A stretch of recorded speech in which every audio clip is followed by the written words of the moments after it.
মরার জিন্দার ডেফিনিশন আমরা বুঝি একটা, কিন্তু আল্লাহ দিচ্ছে আরেকটা। এখন আমাদেরটা ঠিক না আল্লাহটা ঠিক? জোরে বলেন না কাটটা।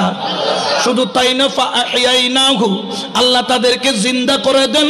ওয়াজআলনা লাহু নূর, শুধু জিন্দা নয়, আল্লাহ বলেন তাদেরকে শুধু জিন্দা রাখি তা নয়, তাদের জন্য আমি আল্লাহর পক্ষ থেকে স্পষ্ট একটা সুন্দর নূরের বরাদ্দ করা হয়, তাদের জন্য নির্ধারিত করা হয় একটা প্রকৃত নূরের আলো।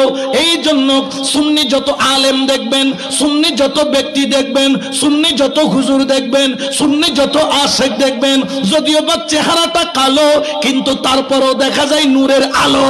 যদিও বা দেখা যায় চেহারাটা কালো কিন্তু তাদের চেহারায় পাওয়া যায় আল্লাহর দেওয়া নূরের আলো। সুবহানাল্লাহ বলেন না ঠিক কি না? দেখেন না সুন্নিরা মরার পরে আমরা মুনাজাতের আগেও আমরা চেহারা দেখাই, মুনাজাতের পরেও, জানাজার আগেও দেখাই, পরেও, কিন্তু অনেকজনে পরে দেখাইতে সাহস ফাইনা, ডরার দেবেন হতে আছে না নাই? আমরা দেখাই কেন? কারণ ওই যে একটা কথা আছে না, সিটিংয়ে বাসা থেকে কথা আছে, আসো চাইলে বাই উড়িব, কুরো চাইলে ডুবি মরিব। কোনটা হক আর কোনটা বাতিল চেহারা প্রমাণ করে দেয়। সুন্নি যত আলেম ইন্তেকাল করেছে দেখো, ইমাম হাশেমিকে দেখো, ইন্তেকাল করার পরে দেখেছি যেন এক টুকরা চাঁদের আলো।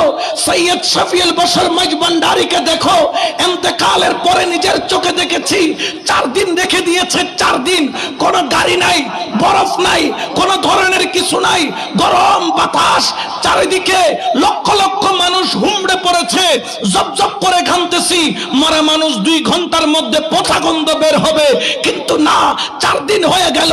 কারণ কি? ওয়াজআলনা লাহু নূর, তারা শুধু জিন্দা নয়, তাদের চেহারাটাকে আল্লাহ নূরানি করে দেন। ওগো বলি, তুমি যেখানেই যাও, ইয়ামশি বিহি ফিন নাস, তুমি দুনিয়াতে থাকলে ওই নূর তোমার সঙ্গী হবে, তুমি কবরে গেলে ওই নূর কবরে যাবে, তুমি হাসরে দাঁড়াইলে ওই নূর নিয়ে তুমি দাঁড়াবা। উচ্চ আওয়াজে বলেন না সুবহান।